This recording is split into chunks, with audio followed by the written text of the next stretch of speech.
Welcome to another episode of the Call to Courage podcasts. My guest today is Lenerd Louw. Lenerd, how are you, bro?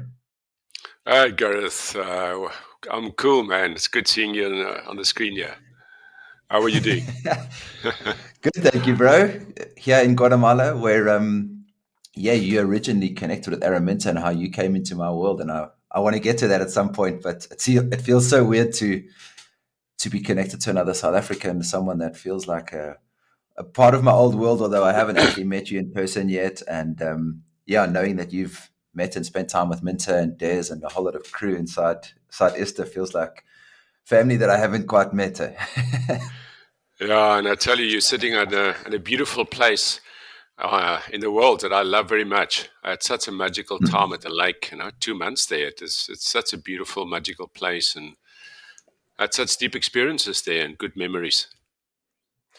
Let's jump straight in there. What happened in your world that got you to a place that you found yourself in Guatemala? Give us a rundown of that story. Yeah, I was. Oh, maybe let's go back to 2012. I was in South Africa in the business world at that point. The CEO of a direct life insurance company, and Uh-huh. I was. There was this big inner shift that happened with me, like a few years prior to that, around about 2009. And it was just like something, quite a big shift in my world and my life, and just intuition and inner voice saying, I should be doing something different with my life. And I've always had a lot of fun in business. We were always the Mavericks. We were always out there fighting for the consumer, bringing value to the consumer. It was really, really heart-centered businesses, and I was always having fun, and I loved building businesses and getting it out there. And then in 2009, something changed, and it was just like I would walk on the floor, and I just feel, no, I shouldn't be here anymore. On the sales floor and in the business floor. Very much a open plan business with a nice vibe, and went to work like this. And Uh-huh. but with all of that, even I had this, I just had this feeling I should be doing different, and it didn't make any sense. There was no one, no one to talk to in those days. I was running the business. It's difficult to talk to your guys about that when you're in a business. And I just distracted myself for the next 3-4 years with a lot of sex, drugs, jacuzzis, and Uh-huh. it took me 4 years of like a bit of a crazy lifestyle here in Cape Town before I eventually surrendered and just went, I give up, man. What is this voice trying to tell me? And then I started inquiring into that, and the answer was, there was no answer to start off with, which was quite frustrating. And then I asked more, and then Yeah. I was a little bit disappointed. I was like, oh man, I'm now dropping into this inquiry, but there's no answers. And then eventually I asked, what should I be doing to find out what I should be doing? And it just this knowing appeared inside me, this voice saying that clear out all of the old to make place for the new to come in. Um, Okay. and yeah, that was quite clear at that point. I just realized, I had to change a lot, and that meant changing my life in a big way. I resigned the business. I sold and gave away most of my possessions. Bought a backpack and a one-way ticket to Lima and Peru. Yeah, I just ended up a year in South America, and towards the end of that year, I ended up in Guatemala at the lake. When Minta first told me who you were, you had just written your book Jump, and that book reads almost exactly with different faces and different characters, like a very similar story to mine. So hearing your journey of where you got to, and the unease that comes from doing something that no longer feels aligned, specifically in the business world, is something I resonate with a lot. And Okay. then also just going off path, I have a very similar story of just trying to keep myself busy and distract myself from the uncomfortability of doing the thing that doesn't feel aligned. And reading Jump, I was like, oh, some of those stories at the beginning are like, fuck, it feels like it could be me. And so, yeah. And then mine was similar, Also, I left a little bit differently. I'm like, I'm only going for 6 months. That was my ability to give myself permission to leave Mm. and yeah, go on the hero's journey and realize you don't ever come back the same person, no matter what happens out there. Exactly, Gareth. Yeah, I tell you, mine was also not supposed to be 5 years, or well, no, what is it now? 10 years. Mine was. I thought, I'll give myself at least 3 months. So I don't want to. Whatever happens, I'm not coming back after 3 months. And somehow I knew that it was a critical period. 3 months to a Uh-huh. year, and it's a pretty funny story. I was actually on my way to New York. Because in 2012, when all of this happened, I was just this is what I've been working for my whole life. And many years at university, studying all of this stuff and work in business, you get to a certain level. And I just thought, I'm bored of this business. I need to find new businesses. And what comes to mind, going to New York, go check it out. That was where I was actually going. It's actually super funny if you look back at it now in hindsight. But it was January 2014, and I look at the temperature chart in New York, and now for an African to go to minus 5 degrees Celsius in January from a summer year ain't gonna happen. So I just went, no, okay, well, let me go to South America. I'll take 3-4 months, and by May I'll end up in New York. Needless to say, I've never been to New York. I still want to go check it out sometime, but one day. But I never got there. I ended up in South America, and long story. Got sick with parasites, and I just went on a whole journey where I tried conventional medicine. None of that worked, and ended up with a shaman actually at the lake, that assisted me. A crazy guy there, and bumped into Araminta. It also connected me with emotional expression and release, and Uh-huh. Dr. Bill at the lake that I did a lot of also shamanic Dr. stuff with. Bill. I And met him recently, yeah. oh, did you? Is he back there? I hear he was gone, but yeah, he's a super interesting guy. Yeah, So yeah. interesting. Yeah, yeah. So what do you find in South America? Like what are some of the I mean the shaman, what do you learn in these experiences about yourself and about the world and about yeah. Yeah, for me, it was basically there on the journey. When I got sick, and I lost. I was a fit, lean young man of 82 kgs. Super ripped and no fat at 82 when I left. So I was really in good shape. And by the time the parasites ended up with me, like 3-4 months later, I dropped to 72. I lost 10 kgs of muscle. So much of that on back on yet again. Um, so I really then just drop into I suppose into the energy world and into the people that I come across with there, and also come across book Seat of the Soul with Gary Zukov, and it was just fascinating, and the whole world opened up for me. It became a whole deep spiritual journey. It sometimes feels silly saying that because I think our experience and our life is a spiritual journey, but yeah, it just became something totally different. Very soon I realized I'm not on a way out here to find another business or going to New York. I'm actually here on a deep inner journey. And that's what all of that Mm-hmm. brought. I really dropped into a deep, deep inner journey for the following 5 years, all around the world, going to different workshops, different learnings. And just dropping deep inside. So powerful. What are some of the things that specifically stood out for you? Like as you start to explore your inner worlds and you have these realizations that what you're looking for is not actually out there. It's inside. Like what what comes up for you in those times? Like what are the that was there a specific ceremony? I mean, I know you're having read your book, there's lots of different things that you went on and I know those. What were the most profound ones perhaps is a better way of asking. Yeah, Gareth, no, there were quite a number. But, one of the things was, I wasn't, maybe just popping what's up, popping up in my mind now is one of the first things was, the masculine, feminine energies inside us. I was very much Mm-hmm. a left brain analytical guy, South African male, and then I came across these guys on these workshops talking about feminine energies and the women inside you. And I went, what the fuck's this about, and but it rang true and it felt true, So that was a deep journey to Which part felt realize. true that you there was a realization that there was some feminine energy there or Oh, yeah, for sure. I very quickly drop. We did this 6, 7 day residential journeys. That you drop in very deep. I did many of those. I did just on the Easter stuff. I did like 10 Easters. And Okay. Uh-huh. in Hawaii, I very much dropped very deep in there. In Hawaii, we did the 6, 7 day journey, and so I really, really got to see my feminine side, and I also realized actually that in business, I used a lot of my feminine energy to run the businesses. So there was the penetrative energy of getting the results.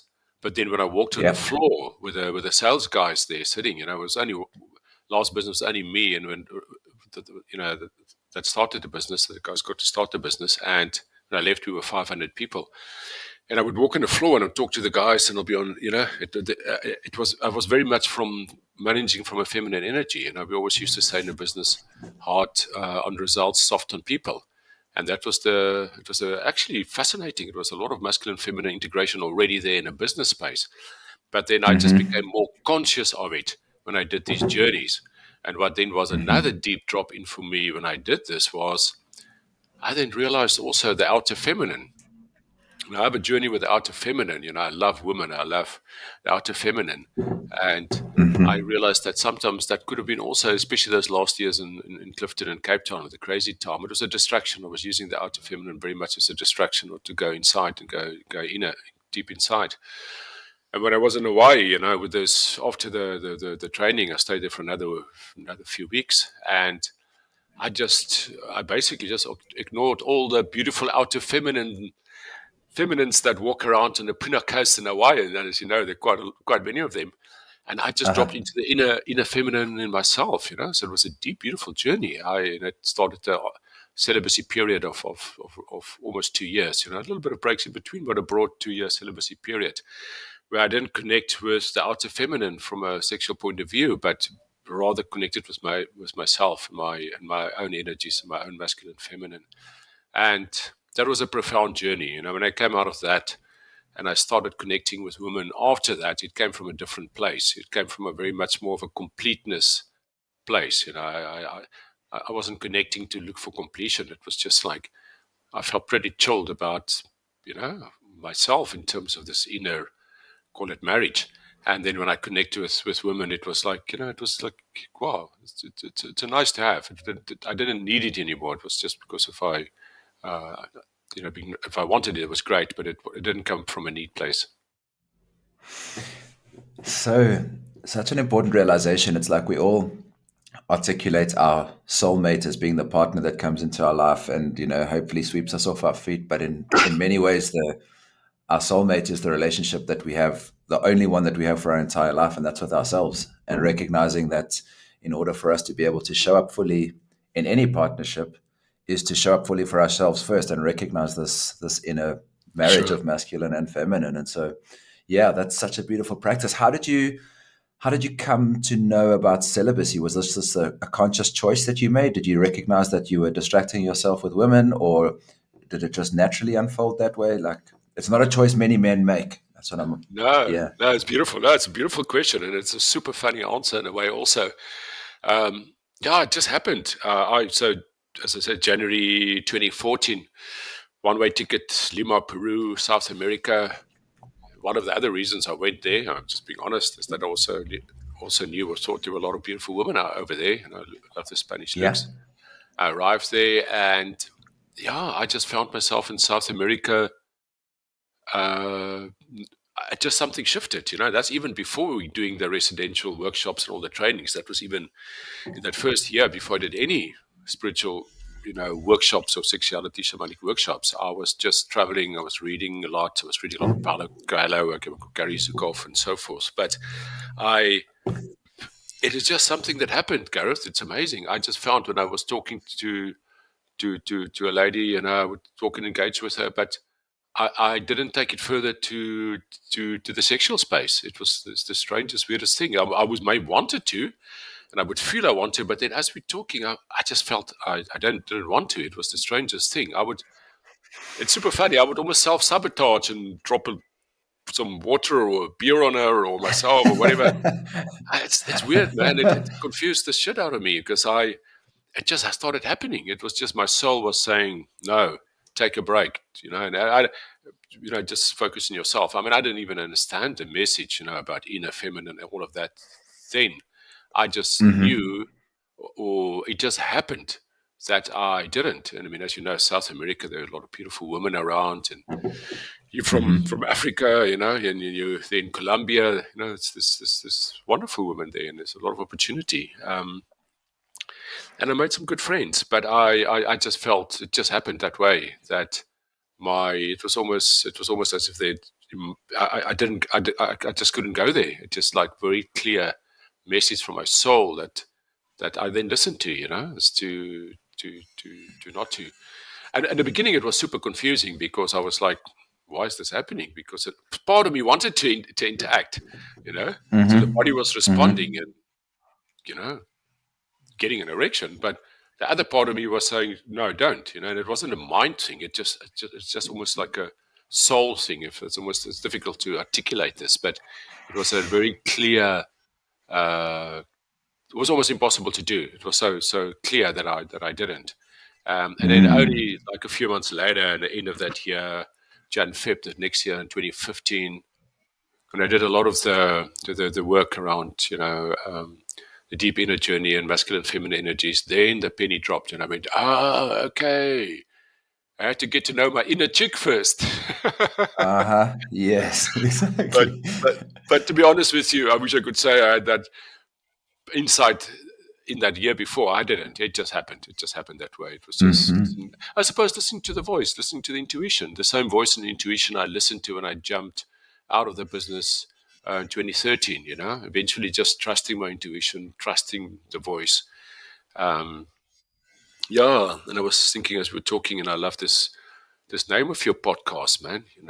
Call to Courage. It's so beautiful, and I was Mm-hmm. thinking, now, what is the courage thing that I did there? Because some people ask me, it must have been courageous. And in a way, yes, it was. But in a way, I just had to at that point do it. But yeah, I suppose the big thing that helped there was I dropped into that deep trust of my intuition and actually surrendering and listening to the inner voice. Hmm. Yeah, it's such a remarkable journey, and I resonate with it so much. I think the courage piece for me comes back to recognizing that I also had a stage after I broke up with my partner of 4 years, and we'd bought a house together, and my life sort of took a slightly different turn in South Africa. I also had about 3 or 4 years after that where I was a bit sloppy. I was a part of me wasn't happy. My internal narrative was telling me to keep on the path that I was on, and yeah, I was distracting myself. I think much like you articulated this, like Mm. the soul wants something different to emerge, but the mind and the body and the ego is saying, we've always done this, let's keep doing this. And yeah, when you're unhappy, I've also got very busy with gym and women and drugs and alcohol and all the things. But I recognize now that that journey for me has actually been, instead of shaming and holding like some sort of disgust or repulsion from that version of myself, actually to Mm. recognize that that's really the hero. That's the one, that's the part of me that's been giving me all the signs that I need to go out there. And that's the courageous part of me that was like, your body just generally starts. I was getting sick continuously, like all the signs were there. I just wasn't aware that those were signs for me to do something else. So yeah, I resonate with that piece so much. That's beautiful, Gareth. I love that, man. So you said that was the Yeah. courage part also that came out there. I think the courageous part was for me, I didn't have anything to lose. Like I wasn't married with kids, Mm. and my life when I looked around me Yeah. was a shit show. And I was like, I had pink eye for like conjunctivitis in my eye for almost a month. And I was like, my body was giving me signs that something wasn't good. I was sick quite a bit. And Mm. at the time I was going to a wedding in the UK and decided that I was going to go and see a friend. And I was like, okay, let me just do 6 months of travel and see what unfolds. And yeah, much like you, I had plans to come back and start another business, but life was pulling me in a different direction that didn't bring me back to the same journey. But yeah, Okay. it does require courage to let go of the old and to step into something new. And what I've Well, actually since discovered is, looking at specifically the name of this podcast, Call to Courage, is that the yes. original definition of courage means from the heart. And to be courageous means to speak from the heart. And so, yeah, the conversations that we have that are genuinely authentic about what's on the heart is actually a way to cultivate courage. Yeah, no, that's awesome. I love that, man. And I so agree with you in terms of that part of you that did also that crazy stuff and didn't want to listen to the voice. And so, exactly, it's so beautiful not to look at that in whatever what's what you discussed or in like it's also part of you. Uh It's a huh. part of you, big part of you, huh? That brought that forward. I love that. I want to ask you about your business in South Africa. What was the insurance company that you were involved in? There were a few. I was the One Life Direct is a business. One Life The Direct. business yeah, One Life Direct is the big. The business just before I left was called Frank.net. It was also a direct life business, but the one before that was One Life Direct. That's more the bigger business that we set up in 2006. And yeah, we were the first company selling insurance directly in South Africa, and one of the first in the world actually. And it was part of a group, a broader group, which also did short-term insurance, car insurance direct. There were brands like Okay. lot of brands specifically for women and for going direct, and we had some really beautiful Okay. brands out there. And but from there, the short term we also went into the long term, the life part with One Life. And what is it? What do you need to grow a business that is that successful? What are some of the attributes? I heard you say hard on results and soft on people. What are some of the other skills that you need to build a business like that? I heard you say you had fun. I mean, that probably plays an important part as well. But how long did it take you to build that business, and what were some of the attributes that you say led to your success there? For me, business is all about people, man. So it was for me, the biggest part is the people, you know. So and I, I'm more a business builder and grower and starter than a maintenance. I get a little bit bored once, things are running and maintaining it, but I love Uh huh. creating stuff and building it and growing it.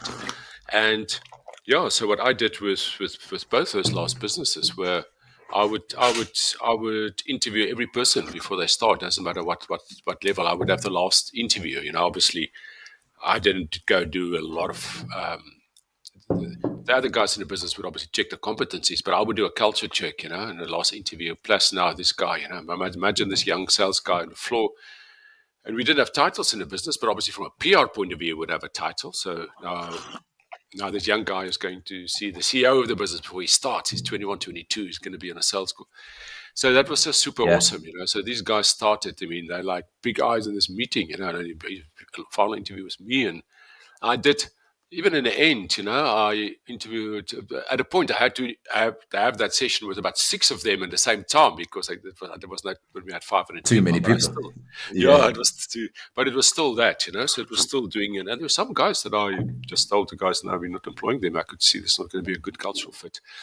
So I think that's a big part. I think building a business that cares about the people, building a business that it's in a heart space where people are developed and trained and looked after. And when they make mistakes, get a corrective feedback, but it comes from a heart space, and you build it almost as a family, not almost, it's a family, and the people in the business feels that way. Also, our what other people will call our suppliers, we never used that word. It was our partners, So let's say our ad agency were partners in a business, and not from a financial point of view, but they when we had our sales price givings on a Friday, at the end of the month, invite the advertising guys there, and they were there, and then I would tell these sales guys, I was that fun, Gareth. I was on a mic on the floor, and all these sales guys get good big prices, and we celebrate them for doing well. And Uh I would huh. point out you're the advertising agency. Man, there's Justin. He's the guy that put all these beautiful creative adverts together that make the phone ring. Now I tell you, when Right. those guys leave the floor, and the weekend they're at home, they feel part of. They think of ideas. In business, they're going to think about you, not about other companies where they're just suppliers. So there's also a big business Yes. benefit in that, and that people underestimate that. So yeah, so everyone was part of a family. So the people part is a big part, Then obviously all the other stuff of the numbers and getting that right, and But yeah, I would say that's a big piece. So good. How do you know if And someone's not going to be a fit when you in that interview? Like, what are some of the things? Is it just a gut feeling, or how do you tell? it's often a gut feel, Someone say something or like whatever, you can just see maybe a bit of Uh huh. negativity or a bit of political stuff. It's sometimes amazing how these things can come out. Um, so Hmm. yeah, so you can feel it. You can just feel it in that space. I worked in business very much on my intuition.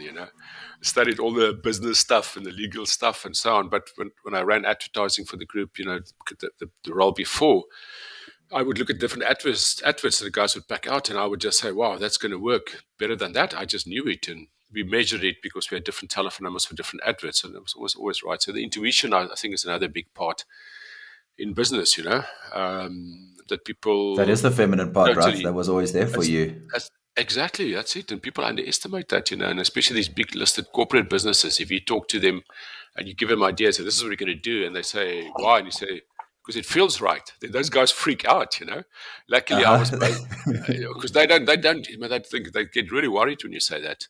Um, Uh huh. and in the latter business, there was a little bit of that, but the business before that was all entrepreneurial family businesses, and there it was totally accepted. People trusted your gut feel because your results go by that. So I think that's another big part.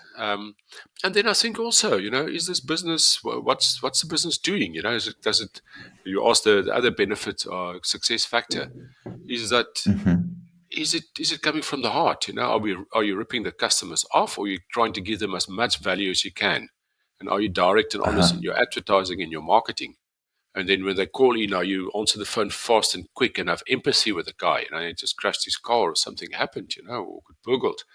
Is it just a Hmm. numbers game, or are you actually from your heart speaking to this person and have empathy with him? So it's things like Hmm. that. And yeah, I'm super proud that we were doing that in the 90s already. In the 2000s, was involved in businesses that we did that in the 90s and the 2000s already. Um, so I think nowadays, I mean, don't think a business will even succeed with any of that. But in those days, I think there were many rough businesses out there. So yeah, I was super blessed to have been involved in those type of businesses. Do you think that what you're talking to there is one of the challenges of like what we see with the patriarchy and traditional capitalism and stuff like that, where there's too much mind and not enough, typically men in power, trusting their intuition and tuning into that and tapping into that part of ourselves? Definitely, and yes, Gareth, women also, so women step into this world of business, and there are so many examples of where they are even more, as crazy as it may sound, but patriarchal than the men in it, and operate from a total masculine energy and follow almost the example of that old school of man where you have to command and control.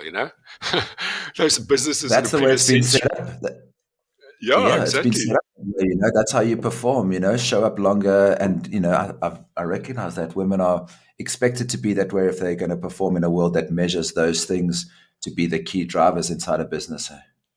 Yeah, it makes me sad. It makes me really sad because, and obviously, it's a lot of women that in that space that don't operate from it. But I think maybe 10, 20, 30 years ago, when obviously there was a lot more fairness in employment and a lot of more women entered the workplace, I think the example was that command and control of the old masculine type of thing. So unfortunately, I think a lot of women also followed that route in terms of managing businesses and appearing, presenting themselves showing up in business like that. Um, and yeah, and obviously in the last centuries, so many businesses were very much like that, command and control, even the Hmm. business books in the 70s, 80s, so a lot of that. Um, so yeah, luckily we're shifting into a new world. We're shifting in a new consciousness. We're shifting into a new way of business. I think this whole this we still have the structures in place of the 3D world and consciousness and frequency across the planet is lifting. I'm just using these as pointers, like 5D world and consciousness is lifting, but the structures are still there, and the businesses are there, and this rising consciousness is is pulling this old school 3D businesses with it, which means they're disintegrating, they're falling apart, and people look at this and they think, "Oh, what's going on?" But it's just obvious is that those frequencies of those 3D businesses can't handle this higher consciousness that we're shifting into. So that's falling apart. And if you start new businesses in that frame, it's got no chance of working. As a matter of fact, all these things are going to crumble and are crumbling. So what's exciting for me is that now starting businesses that are fully in this consciousness of higher frequency and higher vibration and higher consciousness. You have actually led beautifully into my next question, which is what do you see your role as a maverick business person in current business and future? Like, where do you see that crossover? What sort of place do you want to, where do you want to stand in that for yourself and for business? Yeah, that's fascinating. So for the last few years, I've been doing a lot of work on a sexuality space and doing some workshops on that and putting some courses together for men and having a lot of fun.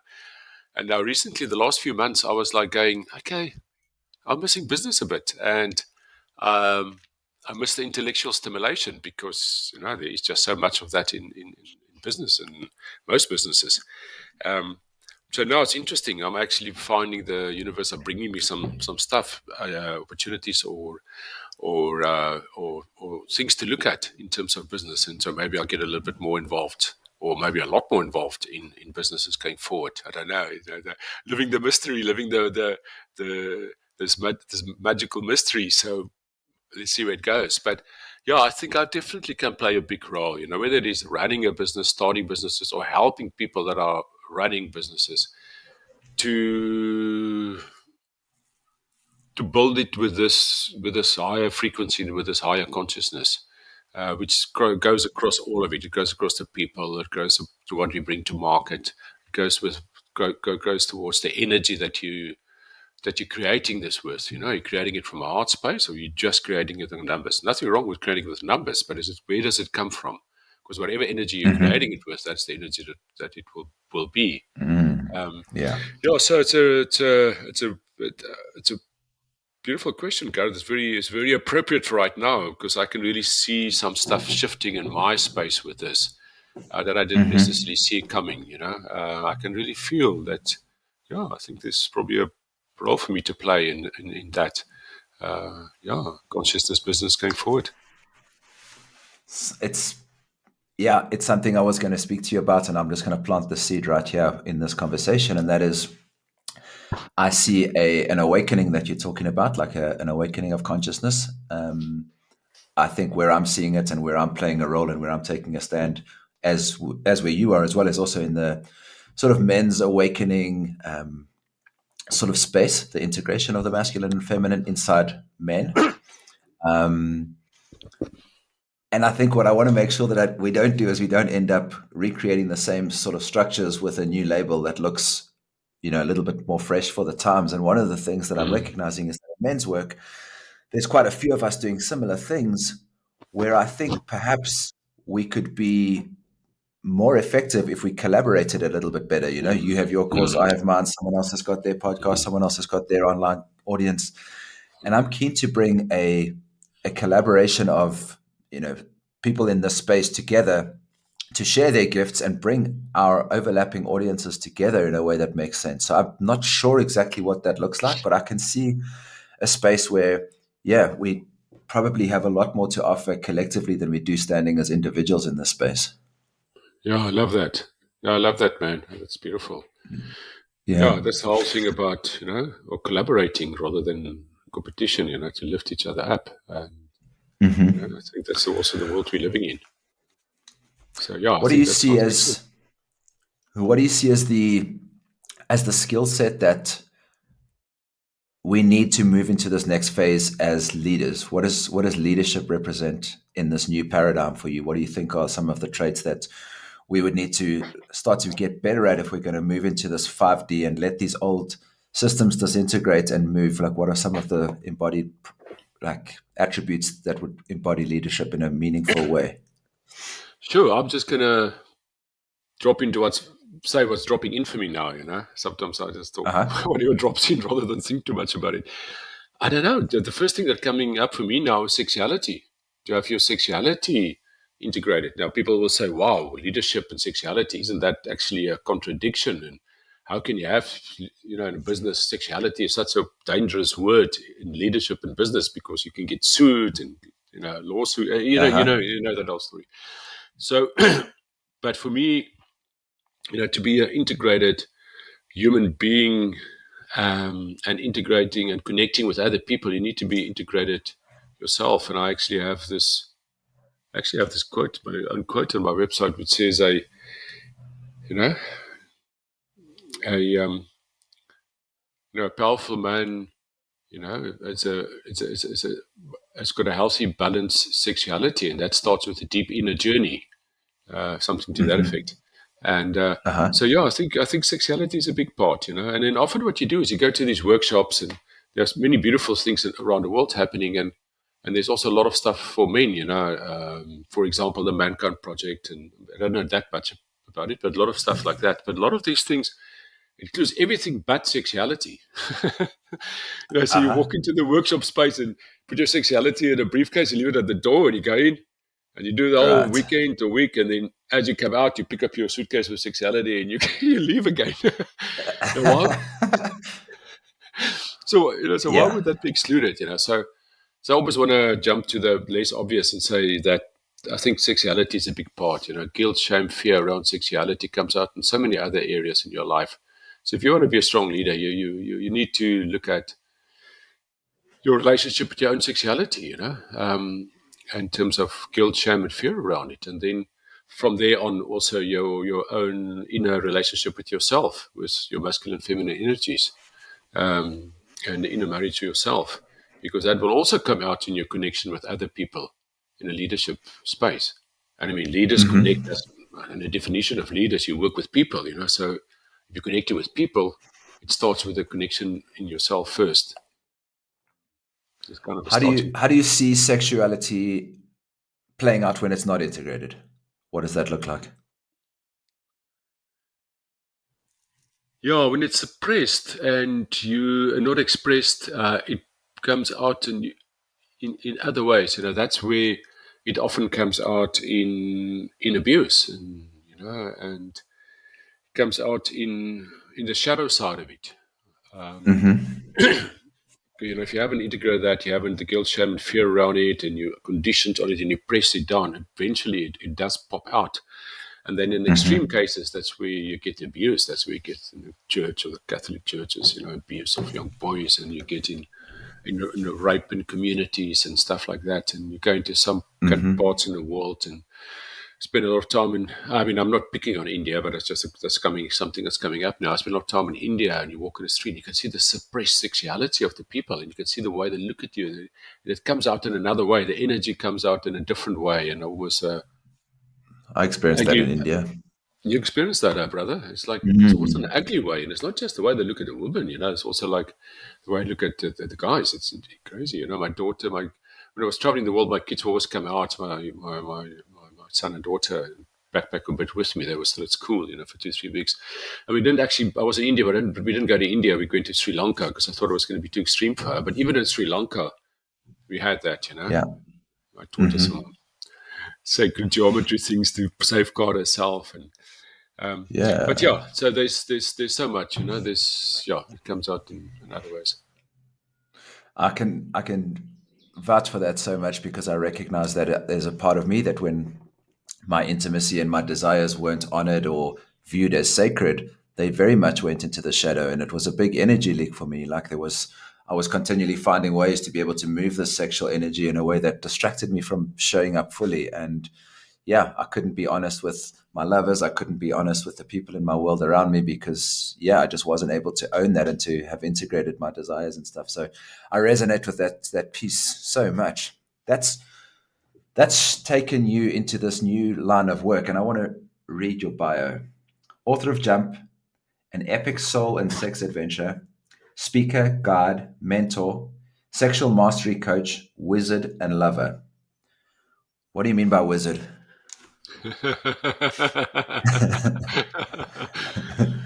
Oh, I love it, man. I don't know. It's I live here in Scarborough, and I'm in a hill here, against up against the hill, and I love communities, and I love being in the go into the community, but I don't want to live in a community. I'm the wizard in the forest outside. It's Uh-huh. just where Uh-huh. I'm now in my life. I suppose I've always been. So I'm not the head man Mm-hmm. in the village there. No, there's too much admin for me and politics and stuff. So I'm out in a bush here, and then I go down to the village and talk a little bit of cuck, talk a little bit of nonsense with the guys there, and share some Uh-huh. wisdom if they want to listen. Or people can come out into the bush or the mountain here and come and talk to me. And yeah, so I think I've just Mm-hmm. got a lot of wisdom of many years experience in a lot of areas and a lot of different things. Extremely intuitive. Um, yeah, I realized that actually very shamanic. Always been a big part of my life. Not just with these workshops we've done in shamanism, but also in the stuff that I've done in business. It's just fascinating how with the golden thread going through there. Um, Uh-huh. so yeah, so I think it's from a wisdom space. It's not anything special or who. It's really I like to share from my own insights and my own experiences. As it also says, stuff you quote from books and stuff is just not. It's just borrowed knowledge. You know, whilst I like to share from things I've experienced myself, because I think your experience is Mm-hmm. true knowledge. Mm-hmm. Let's talk about the part of you that is a sexual mastery coach. When I look at your website, you make a couple of claims on your website, and I want to get you to just give me some ideas of some of them. So you claim to be able to help people last longer, help men last longer in bed. How does that? I mean, I know many men would probably like to be able to do that. How do you train someone to be able to be a better lover and last longer? Oh yeah, beautiful. Yeah, I know. I love that. Huh? Yeah, so to be a better lover, I think the first point is I'm a simple guy, so I just go, simple points on it. To be a best lover, I think the first thing is to last longer in bed. As simple as that. For a guy. Um, Now that doesn't have to be 3 hours or 2 hours. It can be. That's beautiful. But if you ejaculate within 2 minutes or 5 minutes or 10 minutes, then you're going to the woman that you're with has just warmed up. She's just getting into a orgasm. She's not even close to orgasmic state, and then you may be finished with the experience. And as we all men know, once you've ejaculated, you're pretty tired. You want to pass out and sleep. So I think that's a big part. It's a big part to learn how to last longer in bed. And I mean, these are things that come from the Taoists and the Tantrics, in India and China, like 3,000 years ago. But it doesn't have to Mm-hmm. be so woo-hoo. It can just be practical things that one can do. And so I take guys on a guided journey of 21 days where we do that, and it's a lot of exercises and a lot of things that we talk about and that we do. Um, yeah, and so there are so many. I mean, one just to drop into just one pointer. One would be to change the way that you self pleasure, the way that you masturbate. Now, most Mm-hmm. men, it's like fantasy or it's a porn screen, and it's like one movement with a hand. And it's normally uh, take the porn thing out the other day, and I see there's actually a clock there nowadays that clicks. That's how quick you can ejaculate. Now, God, if you masturbate on that basis, how quick you can ejaculate on your own, when you're with a woman, you're also going to ejaculate within 2 minutes. So if you can self Mm-hmm. pleasure for 20 minutes without ejaculating and ejaculate at the end of it, or maybe you just self pleasure and you don't ejaculate at all, and the next day do the same. It's just one practical tip right there that will make a massive difference. And there are quite a few other things that we do. So that analogy that you have is many men want to run a marathon when it comes to bed, but when they practice the sprints. Like you sprint for 2 minutes by yourself, and then you get into bed and hope to run a marathon. It's like it doesn't work that way. So the self Sure. pleasuring as a practice to anchor in how it will be when you get to lovemaking is part of the journey. So talk a little bit more about not actually ejaculating when you're self-pleasuring. I think for many men, there is a place. I can't speak for many men. I can speak for myself. There's a version of me that recognizes that masturbation and self-pleasure had one goal, and that was the release of energy that comes from the climax at the end. Why would somebody want to self-pleasure and not do that? Yeah, Gareth. That I mean, I've got so much empathy with us men, with myself and with the other guys. Is that no one has taught us. We grew up, and when we were teenagers, no one, generally speaking, tell you about this. You come across this, in porn. Um, so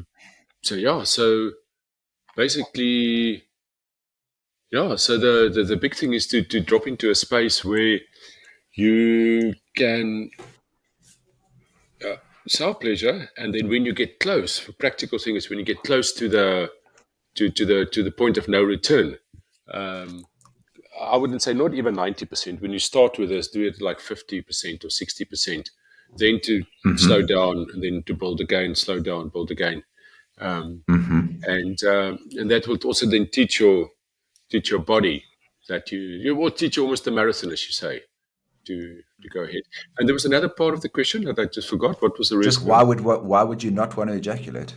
Was there benefit for not ejaculating? Why would you Yeah, want to not ejaculate when you're self-pleasuring? Yeah, I mean, in addition to last longer, there's sure. actually, you teach this process that I've been through with you of semen retention. Why would you want to do that?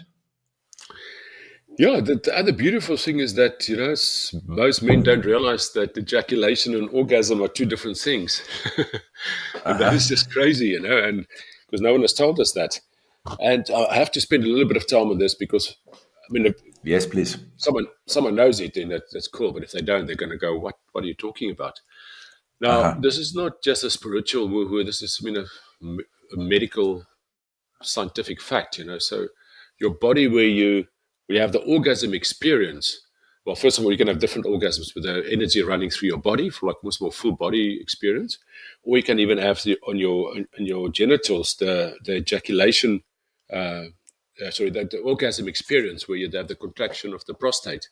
Now, those are two different things. You can have the orgasmic kind of experience there in your genitals, and then you can have um, the ejaculation. But these two aren't, they're not the same thing. They're often linked because when we young and we ejaculate and we self pleasure, it's often like we're rushed, it's in the shower or in the bedroom, and then often these things happen, so we never experience it.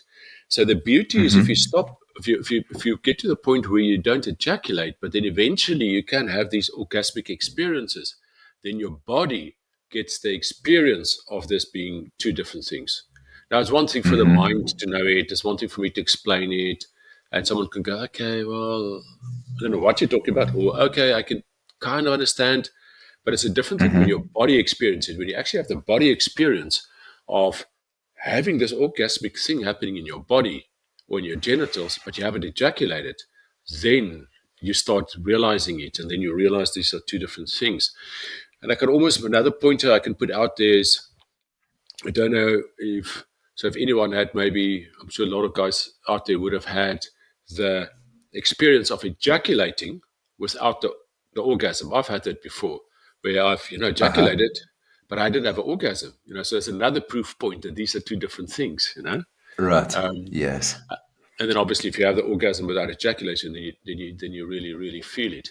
So once you do that in your body experience it, then you can start playing around with that, and you can put the intention out there when you're making love to, yes, to have this orgasmic experience, but not to ejaculate. And then the beautiful thing is, if you're not ejaculating, you can have this orgasmic thing happening in your body, and it may not be exactly like the ejaculatory thing. Maybe it's 50% of the intensity, sometimes 100%, sometimes 10%. But the beauty of it is that you can continue making love after that. You can have this orgasmic experience, and then sure, maybe like a little bit of energy there, and then lie down for like 5, 10 seconds, and then you can start making love again because you don't lose your erection because you have the moment you have Mm-hmm. ejaculation, you lose the erection, and there's what you call a refractory period, which is really just a period between ejaculation and getting hard again. Now, for most men, that is, that's either whether it's a half an hour or a day, there's a refractory period. Whilst if you Mm-hmm. don't ejaculate, there's no, you stay hard. And maybe you go a little bit Mm-hmm. slightly softer because of the energy release, but you, with 10 Mm-hmm. seconds later, can be hard again and make love again. So it's like multiple orgasms for men. Yes, yes, there you go. Something like that. Is You there, can interrupt you me. You speak must it? interrupt me if I go on too long. I could get carried away No, no, by this. no. I'm wanting to get this out, and I'm liking that you're getting to this in the simple beginner's language, because I think for many, and I know this is true for me, like I didn't know any of this stuff. I didn't realize that orgasm and ejaculation could be two separate things. I didn't realize that there was even I didn't understand that self pleasuring could be a gift that you gave to yourself. I thought it was a way to release energy and just to pleasure myself in a specific way. So no, I love how you're approaching it. I want to get to what are some of the benefits of retaining, in addition to lasting longer and making love for a longer period and potentially these full body orgasms. What else is there to retaining that semen as opposed to having an ejaculation every time you make love or every time you self pleasure? Wow, man, that's beautiful, beautiful question. There are a number, quite a lot, but maybe go through a few.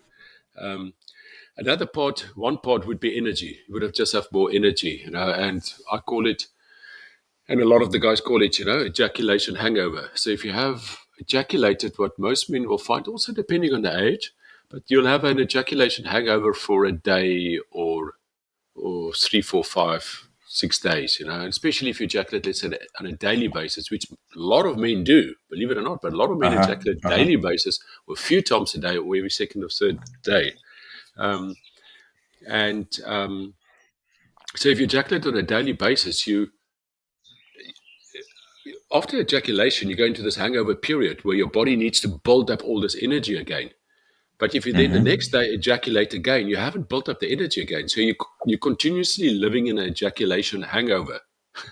Uh huh. No, Uh huh. it's like having like 10 beers a night, and but the next night you have 10 beers again. You constantly have a hangover. So, Mm-hmm. and if you only have the 10 beers a week later, at least you're 2 days, 3 days later, you're going to feel fit and strong again. You don't have a hangover. Right. Sorry, crazy example. Well, maybe not a crazy example, maybe a good example. But that's basically also a big part. So now you have this energy in your body. Now you can transmute it for all other areas in your life. And this is an amazing book that a guy wrote in 1939, Napoleon Hill, Think and Grow Rich. I mean, I think it's the top business book in the world. And I don't know how many 100 million books have been sold. And I was just fascinated by it, that this guy in 1939 wrote a book, and there were 13 attributes that he had for also. He interviewed only men, and what are the successful men? What are the attributes they have? And then one of the tenth one there, was sexual energy transmutation. Now, I'm still astonished that in 1939 you could write a book in America, of all places, with a chapter called sexual energy transmutation. Now, nowhere in Uh that huh. chapter he talks about ejaculation. I think if he probably would have been, burned at the stake if he put the word Thrown ejaculation in out. there. Exactly. But that's actually what that whole chapter is about. It's amazing. And he talks about this as all these successful guys, not just in business, top artists, top musicians, were transmuting the sexual energy. So rather than ejaculating, they were basically taking that energy and they're putting it to something else in their life, whether it be their art, whether it be their business, be their kids, their hobby, their sport, whatever. So energy is just is the big part. The fact that you just have more energy Mm-hmm. that you can transmute in other areas. Um, Mm-hmm. then there's just yeah, and then there's just Yeah. something else popping in, and that is just kind of almost counterintuitive, and it's really really really interesting. And I see it with the guys on my calls that they report and that their partners report. And there's even a name for this thing. I think it's called the Coolidge effect. President Coolidge. You can check it up and Uh huh. Google it.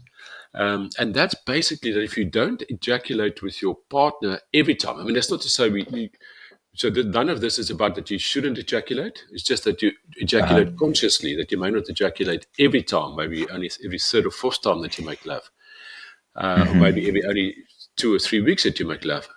But there's this Mm-hmm. interesting thing that happens if you don't ejaculate with your partner.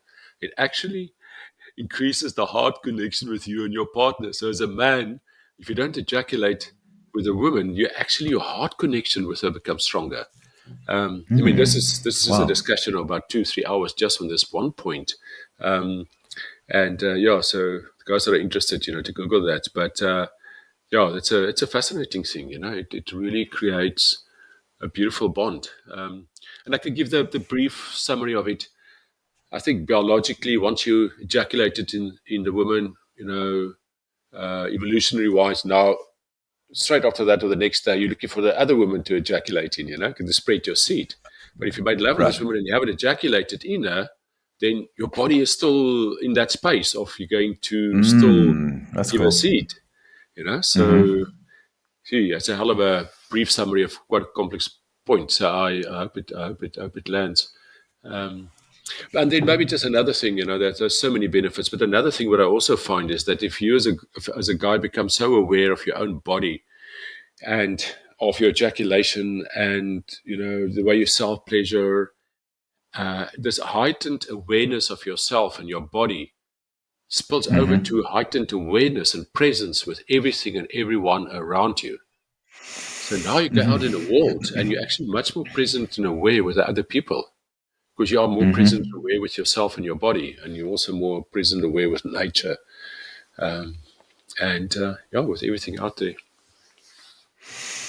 Such a beautiful topic. One of the pieces that really landed for me was in my exploration of understanding manifestation and magic was really that our focused attention, where we place our attention and the stories and the words that we use to describe something, when you hold that frequency for long enough, they eventually show up in your physical reality.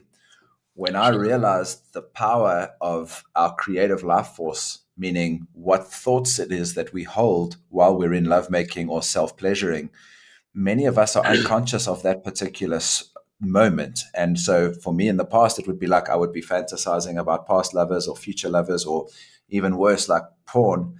And I'm actually allocating some of my most precious and creative life force, the exact same life force that can create another human being, I'm allocating to some porn that I don't even necessarily care about. It's a Mm, real dissipation of focused attention that I could be putting towards the transmutation of things that I genuinely want to bring in. And realizing that for me was like, wow, I want to make sure that I'm very conscious of what I'm thinking about in those moments when I'm activating my life force and my pleasure in that way. sure. And how did it change your experience with the women you were with when you changed that? It's exactly like you said, it's created a little bit more awareness between us. It's brought a little bit more presence to our lovemaking, because even the fact that I have to engage in a conversation with my lovers and say, I'm on a conscious path that I'm not ejaculating every time I make love.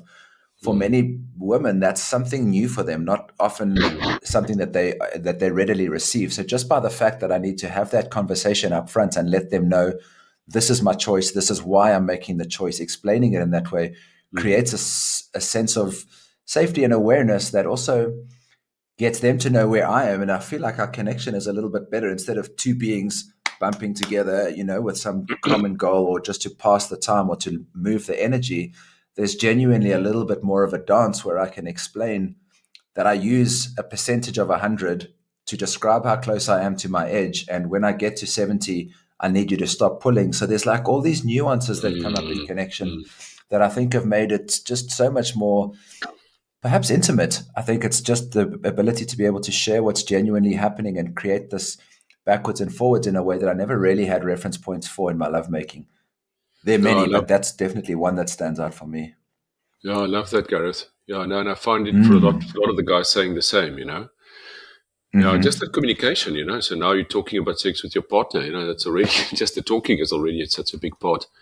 Um, What and do you find in your work? Are men having to you've spent more time in this space talking with men about this particular topic. mm, How many men are having to educate their partners, or is this becoming more and more of a thing that women are aware of? oh no, not at all. As a matter of fact, I think there are not more women aware of this than men, maybe even less. That's I think that the challenge with this is that there are very few men know about this and very few women. God, I'm thinking maybe 95% of the planet don't know about it. Right. Don't know how correct that is. Right. I obviously didn't do a survey, but that's almost my sense, my No. feeling. Yeah. So yeah, definitely, brother. It's so important to have the discussion with a partner, and that's part of my course. Actually, it's day 2, 3. I say to the guys, show your chick, this even these videos, and some of them, and Uh-huh. have the conversation, because women are also so conditioned, they're conditioned that their desirability is connected to the man's ejaculation. And if Uh-huh. all of a sudden you start not ejaculating, if she doesn't know what you're doing, she's gonna start worrying whether you have affairs or she's not desirable anymore, or X, Y, Z. Mm-hmm. So it's super important to have that discussion, have that discussion with her, and explain, why you're doing it, and then she will very quickly see the benefits also, because you will make love for longer, and it's a whole communication process. And as you said earlier, a lot of women even don't know that subconsciously, unconsciously, they may be drawing the seed out. I've had lovers where I was pretty good at ejaculation choice practice, but I go quite fast, and I actually, in a very gentle way, discussed it with her and said, like, where you may be pulling it out, and she said, "Oh wow, I wasn't." And then the next time we made love, it was totally different. She didn't do it Yep. again, and it's Uh-huh. just not trying to do anything bad. It's just that it's just so conditioned and subconscious, unconscious. So the discussion is super important on that. Yeah. Such a rich topic. What's calling you at the moment? What is your grabbing your attention and pulling you in your world at the moment? What do you feel most lit up about in your world right now? Sure, it's a combination of this stuff we talk about in a sexuality space. Um, Uh-huh. yeah, to help lift the guilt, shame, and fear around sexuality for everyone, not just men, and to just talk openly about it. I find that for me, it's natural to talk. A lot of my friends and lovers and girlfriend and partners say, "Wow, man, you just talk so naturally about this." And I said, "But why not?" So I think I've got a gift that Uh-huh. it's not weird. I mean, it just comes naturally for me to talk about these things, and it's not strange. And so I think there's definitely, I enjoy that. I enjoy to share whatever experience I have and get people to open up and have these chats. So that's a big part. And then, as we mentioned earlier, there's definitely a pull from business. I don't know where the hell that's going to Mm-hmm. go, but I can definitely Uh-huh. start feeling a pull from business in this space. Um, Mm-hmm. so I'm going to also see where that flows.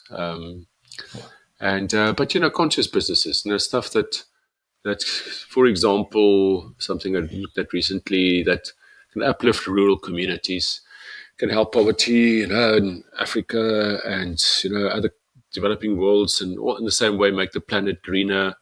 But Mm-hmm. I'm not into the NGO thing. I think it's beautiful, but it's not for me. I think I'll get frustrated.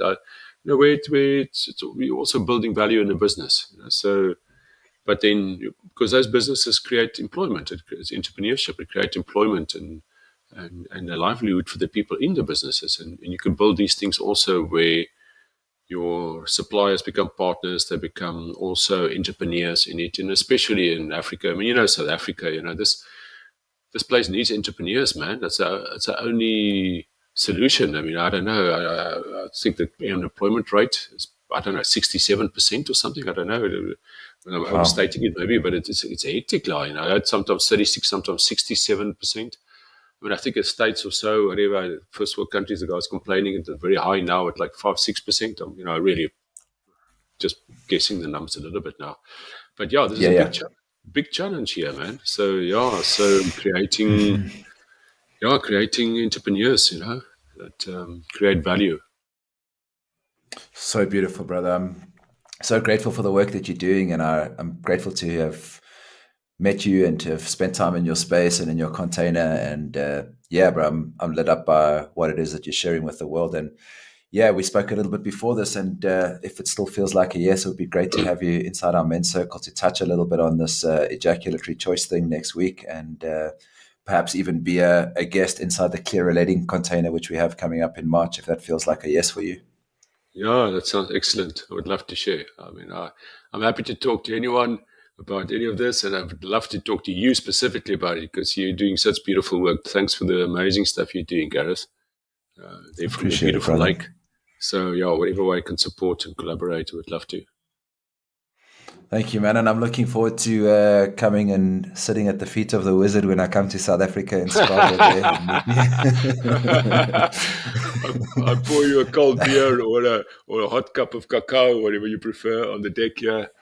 I really look Like, forward to seeing you in person here, man. It'll be so nice, bro. nice one, brother. Yeah, thanks for taking the time to hang out today. It's always so cool fucking spending time with you, boss. And yeah, I love you, bro. You too, my man. Much love. Chat soon. Ciao. Ciao, ciao.